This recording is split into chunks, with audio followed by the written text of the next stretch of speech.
The goal this year was to make sure that our students were experiencing curriculum in a way that modeled what they would encounter in the real world. Very few things that we actually do once we get out of school are as partitioned as math, science, English, social studies. And so the idea was about making the learning more relevant to them so that they would be able to hopefully have increased engagement, and we would have a better answer to that question of why I'm learning this. So I think you have the bones for this kind of thing already existing in programs like the IB program and ACA. They do cross-curricular already, and so we thought this is something that all kids should get, because we are making, as a district, a strong commitment to wide and rigorous coursework opportunities to everyone, not just students who are in a specialty center or an honors program or an AP class. So it seemed like a natural way to grow something that we're already doing and expose more students to it. We all know that the drastic consequence. So one of the things we did was we partnered a U.S. history class and an English 11 class. And we had the same group of students work as a cohort with the same two teachers. So we understand there's some big things that we can use in our own writing. And what they did was they were scheduled at the same time, and then they could trade classes as needed. And so they would find ways to embed the literature that they might be studying in the English class as it relates to the content from the U.S. history class. So in our cross-curricular lessons, what we're doing is blending lessons that we could learn from history, tying it to specific content and topics, and using skills that are learned in the English classroom to kind of give a immersive learning experience that puts the two subjects together. Different things that we're going to think about as we talk about time travel. For the time travel project, we really wanted to focus in on how things can change based on past events and how they affect the future, and how authors and creators can use the concept of history to create a cohesive story. You know, how do authors set a time and place? That's like a big skill they need to learn in the English class, and then my job was to kind of give the historical context that made sense so they knew what was going on. What's a major event from this decade that would influence a regular citizen? You know about the Renaissance, we have studied the Renaissance. This cross-curricular activity was blending social studies and English and writing skills, which are pretty essential to both courses.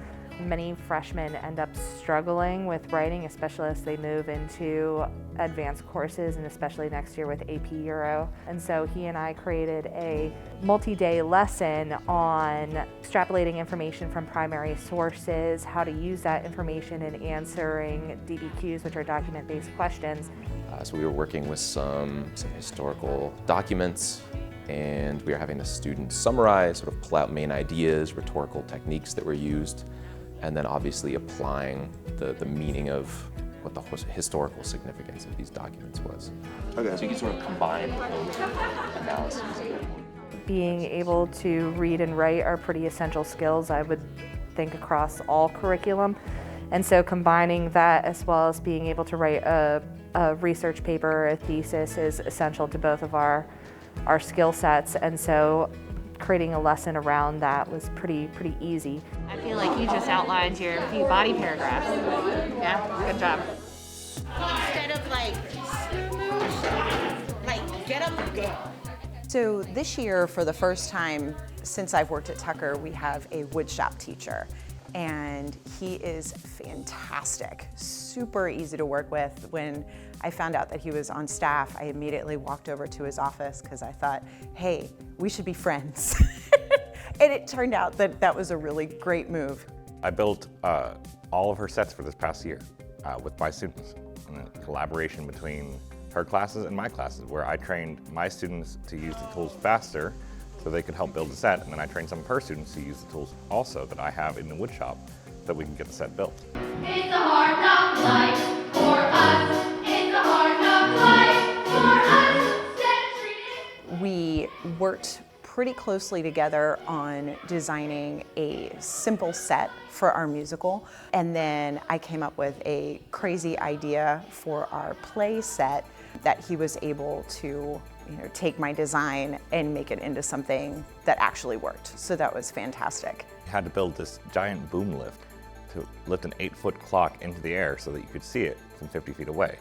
It was really interesting for my students to see the structural and mechanical engineering aspects, and this boom lift was quite incredible. It actually did lift the clock. We only lifted it about 10 feet in the air, but I think it could have done 15. The main goal for this project is growth. I was interested because I thought it sounded really exciting. I'm Anne-Marie Slinkman, and I am an art teacher here at Tucker High School. Hi, I'm Yin Gao. I'm a Chinese teacher. I'm teaching Chinese at GR Tucker High School and also Wilder Middle School. So I'm in the Chinese class, and we were doing an art project about fashion in like the old eras of China's history. So we had to pick a design that we wanted to create and make our own costume, basically based off that era that we chose.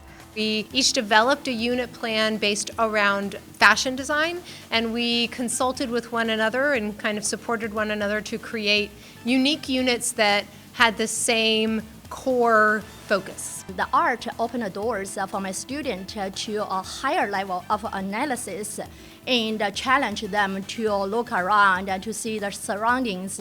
So that is really helpful for my student. So we got to see each other's creations on Padlet, actually. We just do send, and so we could see what the other students created and respond and give them positive feedback.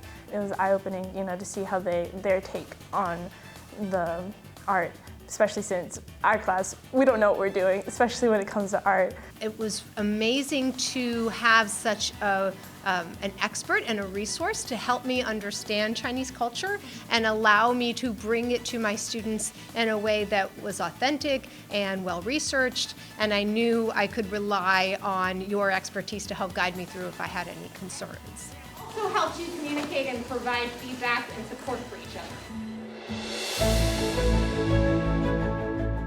I think it was pretty good for me to learn history at the same time as English. I know what I know in the history class, and I know what I like to do, but it's really nice to bring in what other people do.